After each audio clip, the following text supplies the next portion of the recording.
que es la muerte quien hace que la mamá tenga esa oportunidad de poder entender que la niña, así como la mamita sufre, ella también sufre. Entiende y comprende que su niña, como la ve en la cama, está sufriendo. Entonces es una decisión empática de la mamá. Si ustedes también se dieron cuenta, había una, como una hoja que tenía que firmar que era para la desconexión, porque la niñita estaba en un estado ya probablemente terminal, agónico y solo sobrevivía porque vivía con una ventilación, parecía no invasiva. Entonces, la mamá, al ser empática, al entender que su hija quizás puede estar mejor en otro plano, no acá, firma. Y así la niña puede romper esa atadura que tenía con su mamá, que la ligaba de repente a estar acá en la tierra mediante ese hilo. Y al romperse, porque entendió su mamá que era mejor que ella parta que esté ahí, es cuando la muerte recién se la puede llevar. Entonces, como médicos, manejen niños o no, siempre nos vamos a ver en situaciones un poco complicadas. Para eso, la ética médica nos ayuda a tomar las mejores decisiones. Eso debe quedar claro. O sea, no nos dice lo que debemos hacer, porque la ética es inherente a cada persona. Todos no practicamos, podemos conocer los principios, pero no todos vamos a actuar igual. Por eso es inherente a la persona. Pero sí en casos complejos, amerita que se tomen decisiones, las mejores decisiones, evaluando el caso, si es posible en un comité de ética hospitalario, se evalúe utilizando la ética médica. Y eso es lo que vamos a hablar el día de hoy. La bioética es una disciplina, como bien lo dice ahí, permite tomar decisiones prudentes en condiciones que no hay una certeza, donde hay duda diagnóstica, donde hay, por ejemplo, varios médicos, hay conflicto, opinan diferente, se tiene que acudir a la ética. Hay hospitales que la cuentan, al menos en pediatría, el único hospital que tiene su comité de bioética refrendado por el ministerio es el Instituto Nacional de Salud del Niño del Breña. Es el único hospital, Revalidati no tiene un comité de ética hospitalario. Sin embargo, cada servicio tiene su comité de ética, ¿no? El colegio médico no en sí no ve casos hospitalarios, pero sí ve casos de conducta ética en el médico, ¿no? Eso también tiene que quedar diferenciado, ¿no? Que no es lo mismo. Entonces, la bioética es un puente que va a unir los hechos biológicos, científicos y tecnológicos, que va a necesitar valores espirituales del propio ser humano. Por eso vuelvo a repetir, es inherente, porque todos de esta clase van a salir con un conocimiento de los principios bioéticos, de la parte teórica de la ética en pediatría, que también es aplicable en realidad a cualquier acto médico. Sin embargo, no todos van a actuar de la misma manera, no todos van a tener la misma conducta. Va a depender también de sus valores morales, espirituales. Entonces, recordar entonces eso, que no puedo pretender que todos piensen igual que yo, que todos actúen igual que yo, porque no es correcto. Lo correcto es que cada uno de forma individual tome las mejores decisiones en base a lo que ya viene por dentro, que es algo que nosotros no lo podemos cambiar. Que existen reglas, como el código de ética del colegio médico, que lo van a leer en su momento, que les va a ayudar a tomar las mejores decisiones y tener una conducta lo más ética posible, ¿no? Entonces, la ética profesional en el caso de médicos es vital. Un médico que no tiene ética profesional, la verdad que es complicada la existencia en un lugar como persona, como médico, ¿no? Sin la ética, nosotros meternos eso en la cabeza no somos nada ni vamos a llegar a nada bueno. Por eso es que la ética es parte de nuestra vida y sobre todo nosotros que estamos o tenemos, digamos, la el poder manejar vidas humanas, que una vida humana dependa de nosotros, nos hace que seamos quizás una de las profesiones que tiene que tener una ética un poco más especial, un poco más exquisita, por decirlo de esa manera, porque nosotros manejamos vidas en nuestras manos, adultos pequeños, adultos, niños o adultos mayores. Obviamente los extremos de la vida siempre va a ser el punto de conflicto bioético en cualquier comité de ética, porque son extremos de la vida. Entonces, quizás ahí nos vamos a enfrentar más frecuente a problemas bioéticos, ¿no? Entonces, recordar que la ética profesional va a implicar un compromiso de hacer bien las cosas, y eso tiene que quedar impregnado en ustedes. Ser ético es hacer bien las cosas, no solo para nosotros mismos, no solo para nuestros colegas médicos, sino esto aplica a nuestros pacientes. Aplicar la ética médica significa quizá estudiar un poco más, preocuparme de un caso de un paciente, no, no chancar a mi colega. O sea, si algo mi colega hizo mal, no es ético que yo esté diciéndole a la jefa de servicio o qué sé yo, ¿sabe qué? Tal médico hizo eso. O poner en la historia clínica, el paciente estuvo mal porque el médico quizás no lo manejó bien. Eso no es ético, no es ético. No se debe hacer. El colegio médico, por el código de colegio médico, es punible. Pueden tener una sanción, porque eso no se hace. Entonces, si ustedes van a recordar siempre que la ética es hacer bien las cosas y aplica para todo, no solo para uno, no aplica para todo nuestro ámbito del ejercicio médico, van a poder entender de que está en nosotros hacer las cosas bien. Y revisen también su código de ética del colegio médico con esas dos cosas, tanto hacer bien las cosas y tener los valores que ustedes tienen impregnados, más el código de ética, yo creo que van a tener los menos problemas bioéticos y éticos posibles. Esto también me imagino que lo deben conocer, los principios de la bioética, autonomía, justicia, beneficencia y no maleficencia. Hay otros más principios, hay principio de proporcionalidad, principio de solidaridad, hay muchos más, pero digamos que estos son los primordiales y que ustedes lo deben de saber y tenerlos presentes toda su vida. La no maleficencia simplemente es no hacer daño, sea físico, psíquico o moral, a las personas. Entonces eso nos lleva a nosotros, en el caso del paciente, nos lleva a evitar intervenciones terapéuticas que no son necesarias o no cometer diagnósticos incorrectos o que no sean intervenciones que realmente no debería darse en ese escenario, que sean inútiles, sin una evidencia suficiente. Para no ser no maleficientes, tenemos que tener una buena formación. Si nosotros como médicos no nos hemos formado bien, o porque este curso no me gustó, no lo estudio mucho, o yo no voy a ser pediatra y no lo estudio porque no estamos actuando, estamos faltando al principio de la bioética de la no maleficencia, porque el médico, por más que algo no te guste, tienes que conocerlo, porque si tú lo desconoces, vas a producir un daño. Entonces, nosotros ocasionamos o rompemos tenemos una ruptura de este principio bioético. Por eso que la no maleficencia va en no realizar un daño a otra persona.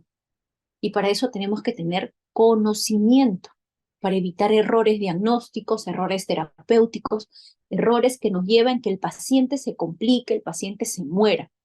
Cuando uno cuando el colegio médico cita, porque puede haber denuncias del familiar de un paciente, que él piensa que el médico no solo fue negligente, sino no tuvo una conducta ética, y se tiene que revisar en el comité de ética, y se valora principio por principio, se valora toda la historia clínica del paciente, y ahí nosotros podemos detectar si la persona que está siendo, digamos, juzgada, en este caso, porque sí se puede juzgar a un médico en la parte, digamos, del colegio médico, se empiezan a ver los principios bioéticos y se pueden detectar ahí que, por ejemplo, quizás el médico no era una persona experta o no era una persona que se interesó en aprender un poco más en una práctica, me refiero, y eso hace de que no respete el principio de la no maleficencia, y eso es sancionable por el Código de Ética. Entonces, nos obliga a hacer buenas prácticas clínicas. Como le digo, como les menciono, para eso tenemos que tener conocimiento, que a nosotros nos interese, que por algo estamos haciendo médicos, nos estamos formando para salvar vidas y por lo tanto debemos de poner más ahínco y esforzarnos un poco más para poder aprender todo lo que nos enseñan en la universidad y quizás aprender un poco más, ir más allá, revisar libros, meterme a cursos que me hagan que sea una persona capacitada y con menos riesgo a que cometa errores. Entonces, ¿qué pasa cuando el médico o desconoce o simplemente le interesa simplemente quizá eh, pasar su turno y dejar a un paciente que probablemente está en estado terminal o en fase agónica y agarra y le pone un cachito de adrenalina para que no se muera en su turno, sino pase para el otro turno y se muere en el turno, obviamente, que va a ser del otro médico? Eso también es, es fallar al principio de la no maleficencia. Y lo que está haciendo este médico es sancionable por el Código de Ética, porque está haciendo obstinación terapéutica. Entonces, la obstinación terapéutica es sancionado por el Código de Ética, porque nosotros no somos los indicados de prolongar la agonía de alguien que está muriéndose. Eso no es ético. Simplemente porque no quiero llenar un certificado de defunción, quiero que termine mi guardia y quiero irme rápido, no me voy a quedar para hacer los papeles. O sea, eso no es ético. No es ético. No debemos caer en eso. Y ustedes cuando entren al internado, probablemente vean de todo. Llévense, llévense lo bueno de los médicos y no copien conductas que no son éticas. Este tema me parece importante porque muchas veces en pregrado no se toma como un tema, debería ser un curso en realidad, pero y hay muchos problemas médicos legales, el colegio médico sanciona a sus médicos porque desconocen o creen que ustedes están, o sea, creen los médicos que ellos están haciendo bien en prolongar la agonía de un paciente. Eso es incorrecto, eso no es ético, ¿ya? Además, cuando nosotros sabemos que quizás una prueba al tratamiento en evidencia científica, en metaanálisis, revisiones sistemáticas ha demostrado que no tiene una utilidad. Y nosotros, a pesar de eso, le decimos, sí, señora, cómprese este fármaco porque la va a ayudar. O porque lo ignoramos, o sea, no lo revisamos y quizás nosotros asumimos porque lo hemos escuchado de alguien, pero no me tomé el tiempo de poder revisarlo. Entonces yo le indico. Y eso está mal, eso no es ético, porque eso se llama futilidad terapéutica. Además, como les menciono, cuando se retrasa el proceso de la muerte ya una vez iniciado, ¿no? El colega que le pasa un bolito de cloruro con su adrenalina, su atropina, para que dure un poco más. Eso no es ético, no es ético. Y sobre todo cuando no se pierde de vista al paciente. El paciente tiene su dignidad. Y nosotros cuando ya nos empezamos a preocupar con el tema de que el paciente, la enfermedad tal, la enfermedad tal, la enfermedad tal, y nos olvidamos que el paciente es un ser humano, un paciente que está echado en una cama y tiene una dignidad, y nosotros no la tomamos en cuenta, ¿no? Ahora, la adecuación del esfuerzo terapéutico, digamos que es el, la solución al problema de la obstinación terapéutica, y la debemos conocer. ¿Qué es la adecuación del esfuerzo terapéutico? Es la decisión de no iniciar o desescalar medicamentos que no va a ayudar en nada al paciente, de acuerdo al escenario. Les doy un ejemplo para que se entienda mejor. Un paciente en ventilación mecánica porque tiene una distrofia muscular está conectado por una traqueostomía a una ventilación mecánica. Me hace un paro cardiorrespiratorio y viene el médico y lo reanima y sale. A los 10 minutos sale.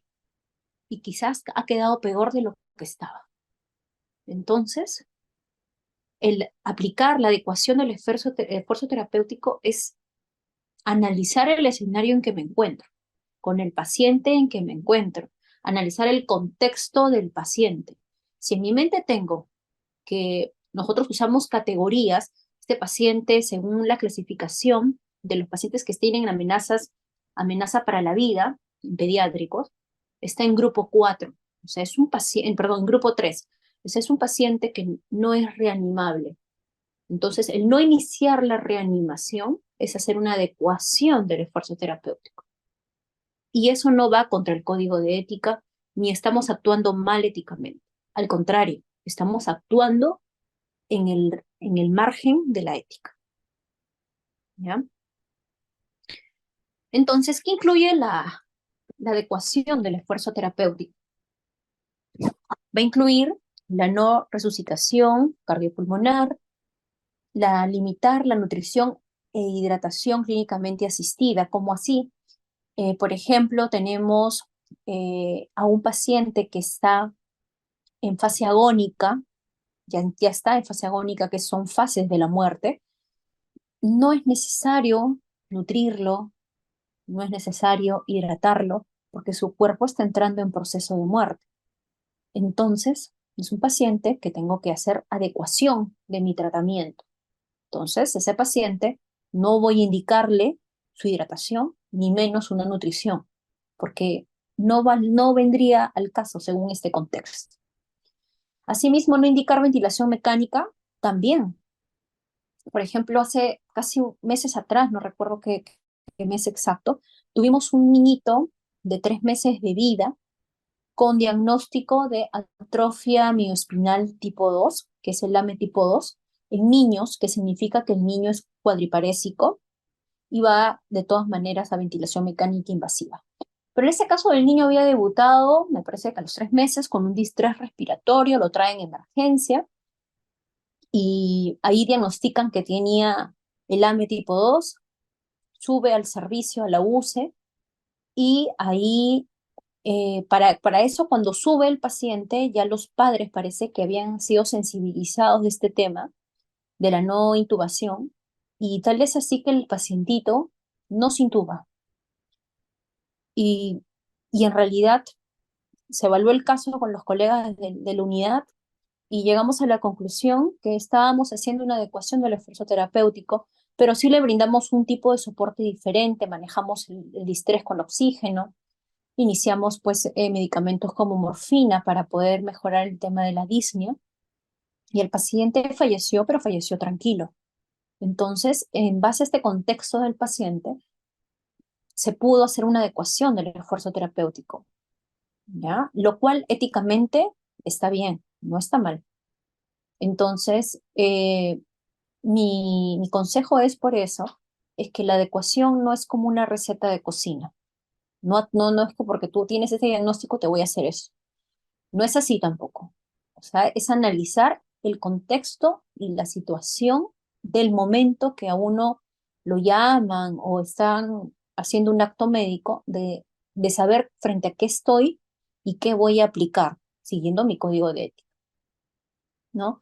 Acá tenemos otros escenarios: limitar el soporte extraordinario de vida no constituye abandono del cuidado. Eso es cierto. Muchas veces uno piensa, el paciente está en AET, que es adecuación del esfuerzo terapéutico, entonces sube y no le hago nada, lo miraré. Pues no, no es así. Es cuando quizás más tenemos que ofrecer al paciente y a la familia, porque este paciente, por más que tenga adecuación del esfuerzo terapéutico, está sufriendo y hay que manejar eso. Quizás algo le duele, hay que manejar el dolor. Entonces, no es abandonarlo. A ver acá.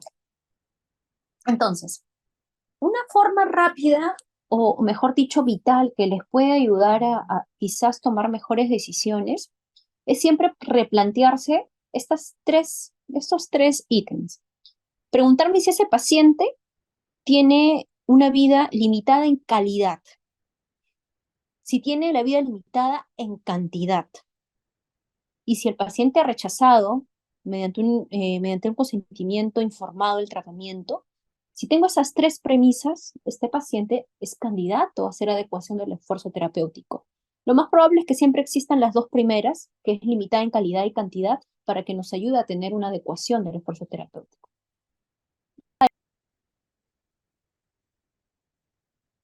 Ya, nos quedamos en esta gráfica. Ya. Bueno, en esta gráfica nosotros más que todo nos sirve para ver pacientitos que están ya en la fase terminal, son pacientes crónicos con una enfermedad no reversible. Reconocer este punto de inflexión para nosotros es vital para saber en qué momento un paciente ya es tributario de recibir adecuación del esfuerzo terapéutico. En conclusión, un paciente que tiene una enfermedad crónica compleja, no necesariamente por ese diagnóstico, no voy a hacer nada o lo voy a tildar de que voy a hacer ADT desde el inicio cuando quizás está en evolución de la enfermedad. Ojo con eso. El ADT no significa retirar, no iniciar, pero nunca abandonar. No se olviden eso. No significa abandonar al paciente. Ejemplos de no RCP tienen prematuros extremos, anomalías fetales, incompatibilidades con la vida, la tienen acá, cromosomopatías, signos de muerte, son ejemplos de pacientes que no deberíamos hacer RCP. Digo no deberíamos, porque esto al final es a juicio clínico. Lamentablemente no tenemos leyes que nos avalen para que nos protejan, pero cuando uno sabe qué es lo correcto, sabrá qué hacer, ¿no? Basado en la ética médica. Actualmente hay una cultura de la distanasia. A veces eh, no queremos hacer certificados de defunción, no queremos tener problemas con los familiares y simplemente hacemos RCP hasta un secuelado severo, cuando no debería ser así. Entonces, tenemos que tener en cuenta eso, ¿no? El principio de justicia también es importante tenerlo en cuenta, es repartir de manera equitativa cargas y beneficios. En conclusión, tengo un paciente, tengo solo una cama UCI y tengo un paciente que llega a emergencia, me llegan dos pacientes, un paciente agudo, previamente sano, que tuvo un traumatismo encefalocraniano y necesita cama UCI, y me llega un niño, probablemente un niño con una enfermedad irreversible, con pronóstico malo, postrado y que depende de los padres y con una insuficiencia respiratoria y requiere cama UCI. Justicia significa proporcionar la oportunidad de manera que no perjudique a otro. Entonces, esa cama UCI debería ser para el niño que es agudo, previamente sano, tiene un TEC severo, pero con altas chances de recuperarse. Y el otro niño va a recibir el apoyo, va a recibir el soporte necesario, pero al menos en cama UCI no, porque esa cama debería ser para alguien que sea recuperado. Eso significa aplicar justicia. No, Otro no creo. ejemplo, otro ejemplo es, por ejemplo, tengo inmunoglobulina o rituximab en mi hospital y tengo una niña que recibe quimioterapia recuperable probablemente y requiera rituximab, y tengo un niño con una enfermedad incurable, probablemente en paliativo, donde el pronóstico es malo, y por ahí alguien le indica rituximab. Proporcionar recursos a la persona que realmente lo debe necesitar es darle a la niña con más chance. Entonces eso es ser justos, aplicar el principio de justicia, proporcionalizar los recursos adecuadamente.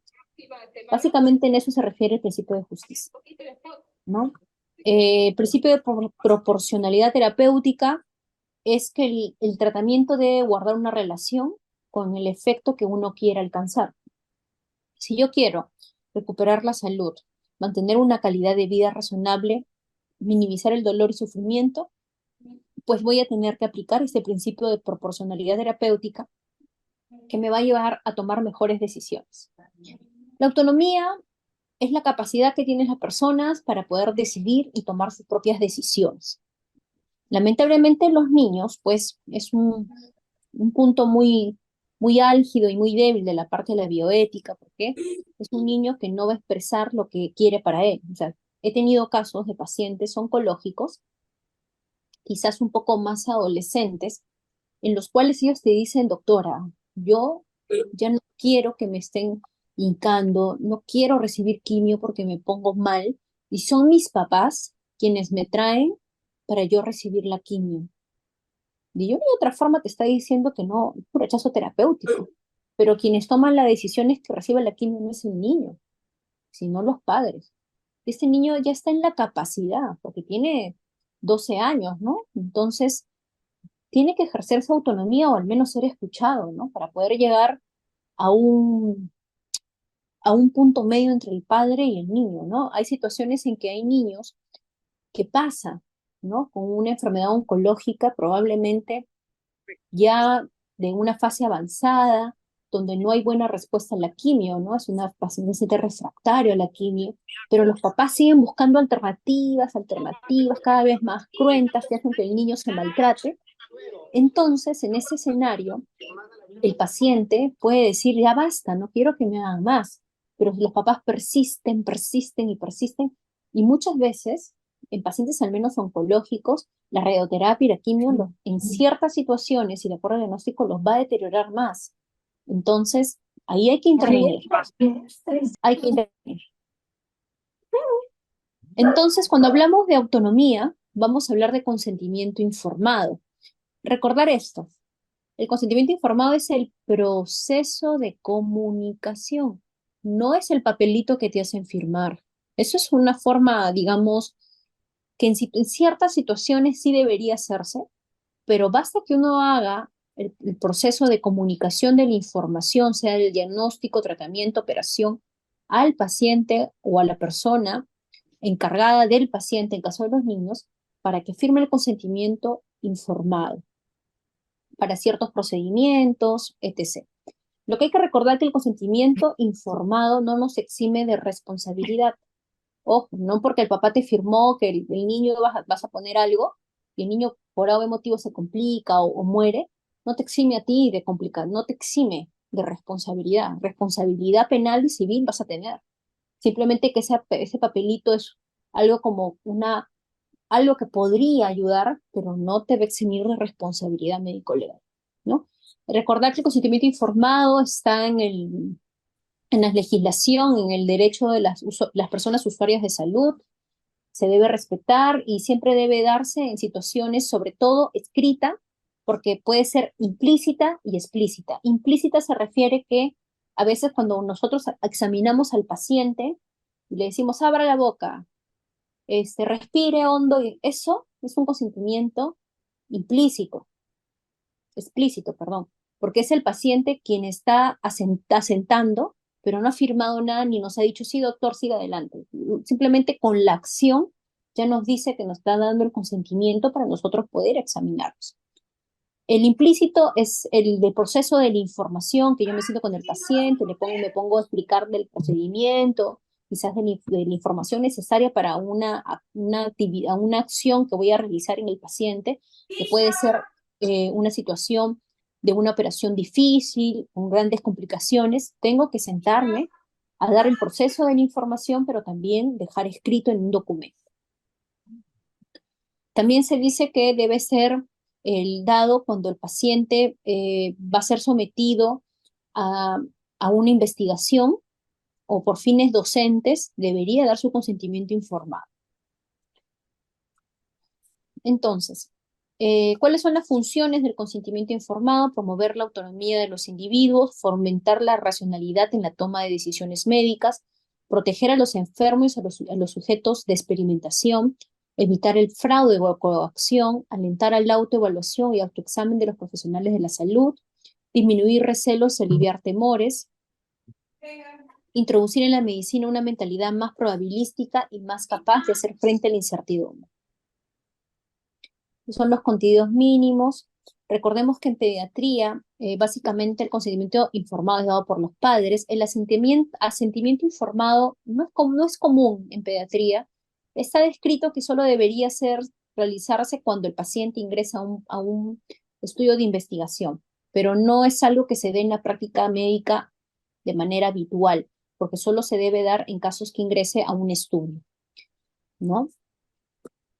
La participación, la Academia Americana de Pediatría plantea lineamientos respecto a la participación de los menores también en la toma de decisiones. Recuerden los casos de los pacientes oncológicos que le he dicho. Por ejemplo, A los 2 y 3 años se le puede preguntar al niño si desea ser explorado en la mesa del examen o en el regazo de la madre. Los que han rotado conmigo, yo siempre les he dicho que primero es la educación, primero se saluda al familiar, al paciente, porque el hecho de que es un paciente no significa que no vale nada, al contrario, debemos respetar quizás un poco más su dignidad humana, porque es un paciente que está vulnerable, no solo porque es niño, sino porque está enfermo.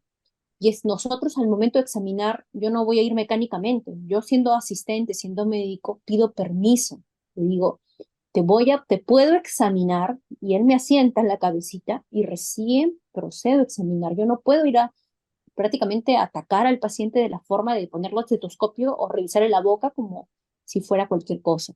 No, tenemos que pedir permiso. De 4 a 5 años, se sugiere dirigir al menor las preguntas sobre su padecimiento. Entonces el niñito de 5 años ya nos puede decir, ¿no? ¿Qué te duele? ¿Qué pasó? Y te empieza a contar. De 6 a 8 años se debe ya dar las explicaciones sobre el problema que quizás tiene el paciente. A los 8 años el niño es muy, muy juicioso, o sea, te empieza a preguntar, pero doctora, ¿cuándo me voy a ir de alta? ¿Pero qué tengo? ¿Por qué estoy así? ¿No?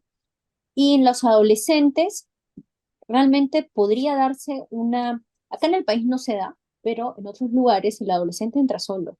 En otros países, acá en Argentina, tienen un consultorio para pacientes solo adolescentes diferenciada donde el adolescente entra solo y habla con el médico, es una atención multidisciplinaria, se habla con el médico, la psicóloga, pasan allí también por la obstetriz, la obstetra y la nutricionista. Y pasa solo el adolescente, no pasa en compañía de la madre o el padre, ¿no?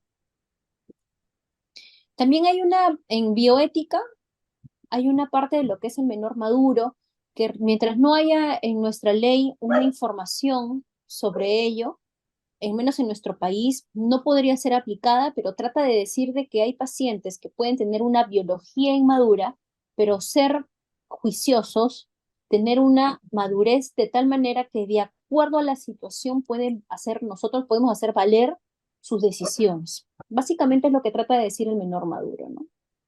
Entonces, recordemos que la madurez es una biografía madura Más o en menos, hay un, una 13.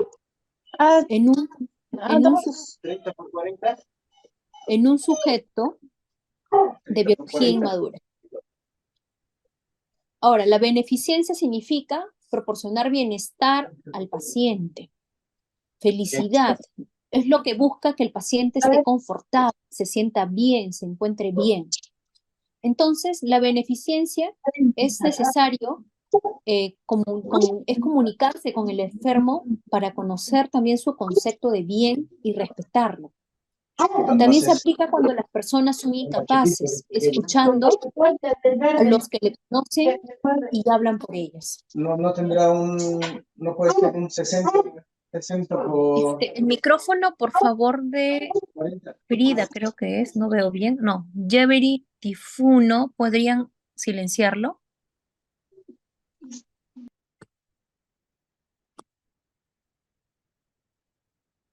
Ya, bueno. eh, entonces, beneficencia es buscar el bien, que el paciente se encuentra bien, que mi fin sea que el paciente quizás no sufra. Si el paciente tiene distrés respiratorio o si el paciente tiene mucho un dolor insoportable que para llorando de dolor y está en la etapa terminal, pues como médico tengo que buscar hacer el bien en ese paciente. ¿Y qué puedo ofrecerle? Puedo ofrecerle, si estamos hablando en pacientes terminales, en pacientes que quizás sean oncológicos en su mayoría y tengan un dolor refractario, se puede hacer una sedación terminal, ¿no? Si estamos hablando de un paciente que ya está en fase agónica, un paciente que se encuentra, digamos, en vías de fallecer, y por ejemplo, a veces empieza a hacer una disnea marcada y el paciente se torna a veces irritable o con alucinaciones. Entonces, en esa parte, si nosotros tenemos las herramientas para ofrecer sedación paliativa buscando el bien del paciente, obviamente mi principio, mi fin siempre tiene que ser buscar el bien del paciente, puedo sugerir una sedación paliativa.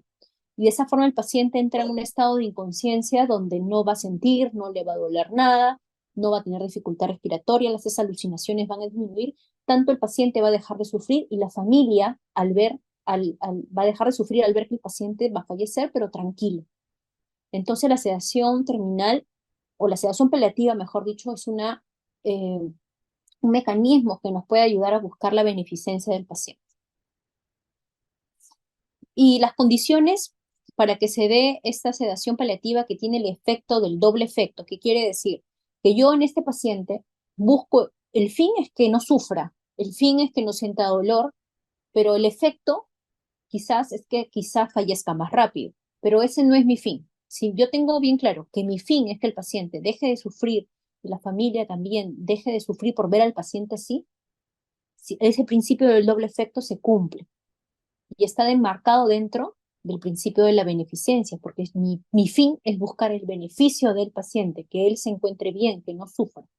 Entonces, si por ahí el efecto fue que se acelerara la muerte, eso ya no es que no sea ético, mejor dicho, es parte, no es algo que se pueda decir no es ético, simplemente es algo que se da, pero no es mi fin, no es lo que yo busco en el paciente.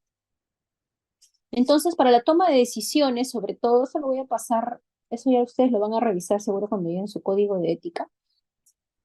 La toma de decisiones son difíciles, sobre todo existen conflictos. Y cuando hay conflictos, ¿qué debemos hacer? Debemos llamar al comité de bioética o quizás siempre en el servicio hay alguien que va a manejar el tema de la ética y nos va a ayudar a tomar las mejores decisiones. Porque siempre ante un mismo paciente es muy probable que todos los médicos opinen diferente, piensen diferente. No quiere decir que estén mal, simplemente que, como les digo, la ética es inherente a cada uno. Podemos tener la parte teórica, pero los valores son inherentes a cada uno y todos no vamos a pensar igual, no vamos a reaccionar igual. Unos serán católicos, otros no son ateos. Entonces, la toma de decisiones va a depender de muchos factores. Por eso es importante siempre tener en cuenta de que es normal que todos tengamos puntos de vista diferentes. No es que estemos mal, por eso es que se llama conflicto, porque no todos vamos a opinar igual. Entonces, en esas situaciones de decisiones difíciles, o hacemos una junta médica multidisciplinaria, y si no podemos resolverla ahí, se llama al comité. Si tienen una unidad de cuidados paliativos pediátricos, llaman al paliativista pediátrico, que va a ayudar, y si sigue el conflicto, llamar a ético, el comité de ética.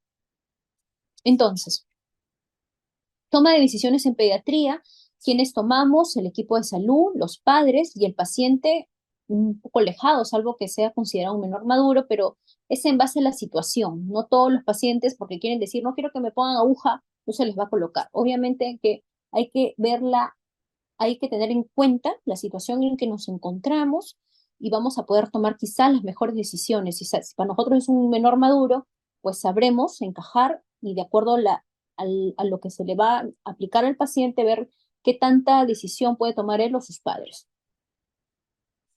Entonces, para poder tomar decisiones necesitamos conocimiento. Nosotros no podemos tomar decisiones si no conocemos el código de ética, si no conocemos la legislación peruana, que en realidad no hay mucha información porque no tenemos una legislación sanitaria como en otros países en estas condiciones para un paciente, para ver dignidad de muerte, adecuación del esfuerzo terapéutico, no hay. La proporcionalidad terapéutica, tener este principio, cada uno debe tener ese principio, y los cuidados paliativos también nos ayudan a tomar decisiones. Entonces, ¿cuál es la propuesta en casos difíciles? El cuidado paliativo pediátrico, ¿no? No sé si alguna vez ustedes han escuchado eso, pero los cuidados paliativos es el manejo activo y total, no solamente del cuerpo, sino vemos la mente y el espíritu del niño. Hacemos una atención general, nosotros, o integral. Nosotros no solo nos basamos en las molestias físicas, vamos más allá. Vemos el manejo del dolor espiritual, manejamos la parte psíquica, emocional del paciente. Y también nosotros brindamos el apoyo a la familia. Como paliativistas no solo manejamos al paciente, sino a la familia. Tenemos pacientes con cáncer oncológicos, probablemente ya en etapa paliativa. Invitamos a los hermanos, menores o mayores, a sesiones donde puedan participar con el médico paliativista y la psicóloga para ir enseñándoles a ellos o manejando el duelo anticipado. con los padres y en los hermanos para que la aceptación del afronte de la pérdida del hermano sea mucho mejor. Eso es lo que hace el paliativista pediatra. Realmente los cuidados paliativos no se ofrecen al final de la vida, se inicia desde el diagnóstico. Por ejemplo, nace un niño con AME y la mamá decidió que lo intuben y lo pongan, lo conecten a máquina ventilación mecánica. En nuestro hospital tenemos el programa de ventilación domiciliaria. Va a casa, ahí el médico paliativista debería estar todo el proceso, conversando con la mamá, manejando las signos o síntomas, trabajando el espíritu del niño, manejando la parte emocional del niño, porque son niños que, si bien están postrados, pero ellos con la mirada se conectan, ¿no? Se conectan con la familia, ¿no? Igual a un paciente que se diagnostica con cáncer, las leucemias linfoblásticas agudas son de buen pronóstico. En ellos también el paliativista desde el diagnóstico debería acompañar todo el proceso de la enfermedad, no solo al paciente, sino también a los padres, a los hermanos, a la familia. En otros países el paliativista, la acción es muy importante en pacientes con enfermedades pediátricos, con enfermedades crónicas complejas, donde no solamente se ofrece de manera diferenciada la atención, o sea, no van a una hospitalización común, que como quizás ven ustedes, al menos los que han rotado en el Revaliati. En el servicio tenemos una pequeña unidad de pacientes crónicos críticos que funciona como una unidad paliativa, por decirlo de esa manera, pero no es una unidad funcional, sino le hemos adecuado a eso, donde los pacientes que están en etapa, lo más probable, en una etapa terminal, donde quizás la parte médica ya no hay mucho que ofrecer, ahí ingresamos la parte paliativa para manejo de dolor, colocamos bombas de morfina a los pacientes para que no sufran dolor, manejamos a los niños con AME, que están conectados a ventilador mecánico, y trabajamos con el paciente y con la familia. Eso es importante. El paliativista es integral, aborda todas las aristas. Y bueno, estos son los principios de los cuidados paliativos pediátricos.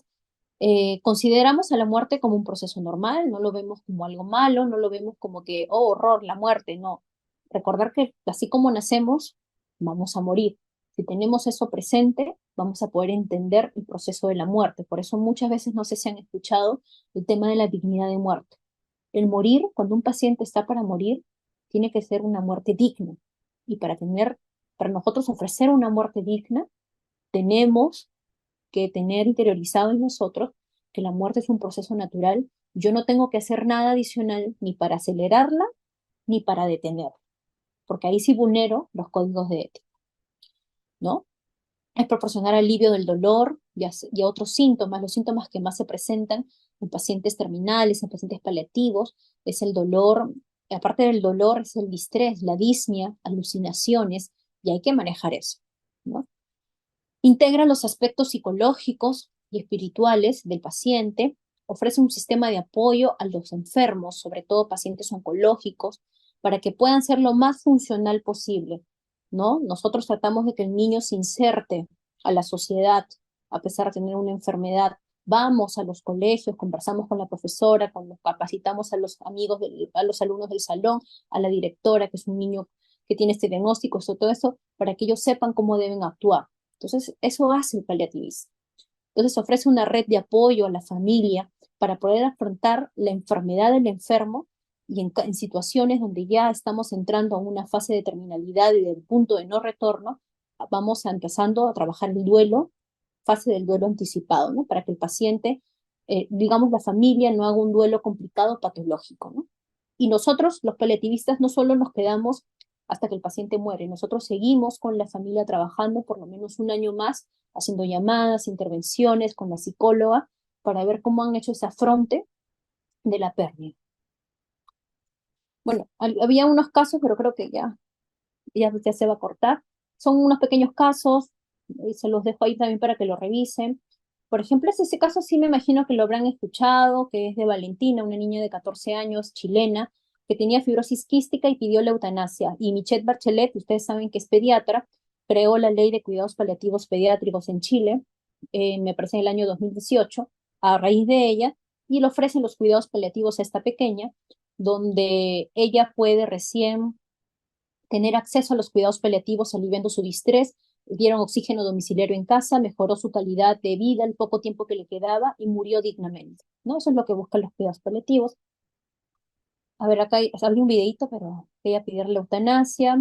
Después una madre que era consciente que su hija estaba en un estado descerebrada, por decirlo así, con un coma.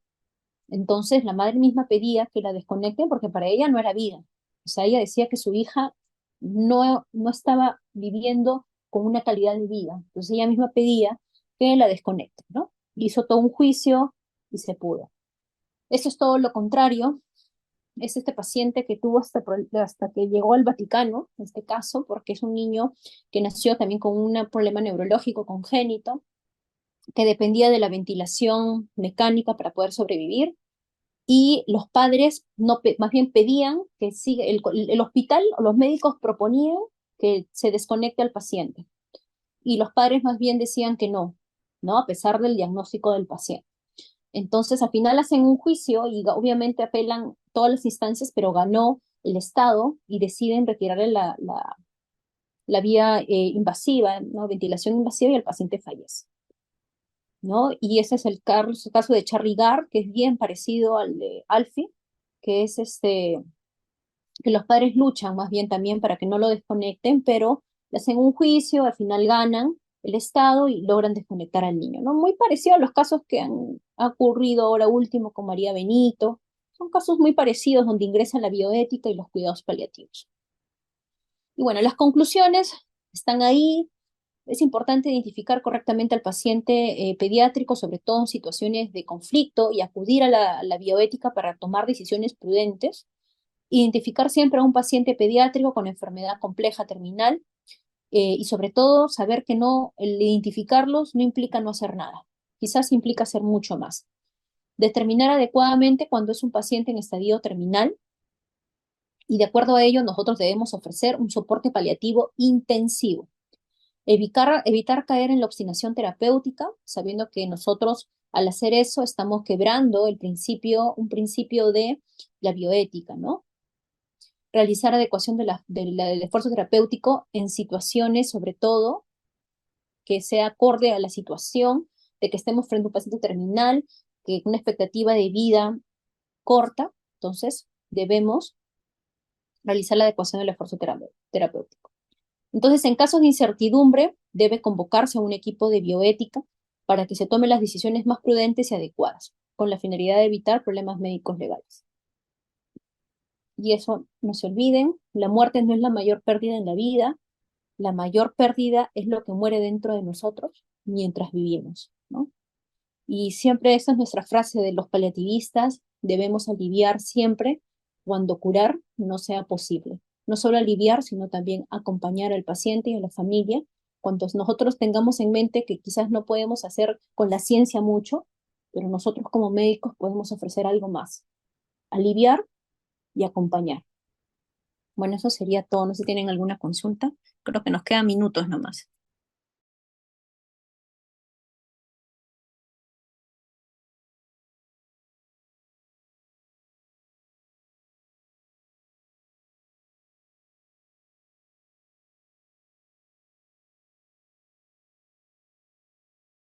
Parece que no hay consultas, doctor.